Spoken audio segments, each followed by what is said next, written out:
पाकिस्तान तहरीक-ए-इंसाफ की रिहाई कैसे होगी? सितंबर और अक्टूबर में दर्ज होने वाले मुकदमात रुकावट बन गए। जिन मुकदमात में रिहाई का फैसला सुनाया जा चुका है, उनमें पार्टी ने ताहाल मचल के ही नहीं जमा कराए। बानी पीटीआई की रिहाई कैसे मुमकिन?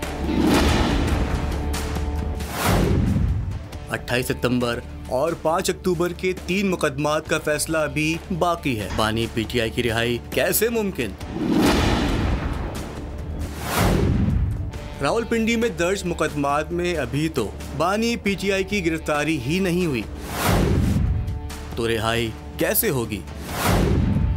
नसीराबाद, न्यू टाउन और टेक्सला थाने के सरकारी पर्चों में बानी पीटीआई का नाम लिखा हुआ है, तो रिहाई कैसे होगी? और रिहाई कैसे होगी जब पार्टी ही संजीदा नहीं? क्योंकि 9 मई के जिन 5 मुकदमात में अदालत रिहा कर चुकी है, पार्टी वालों ने जमानती मचल के ही नहीं जमा कराए, तो रिहाई कैसे होगी?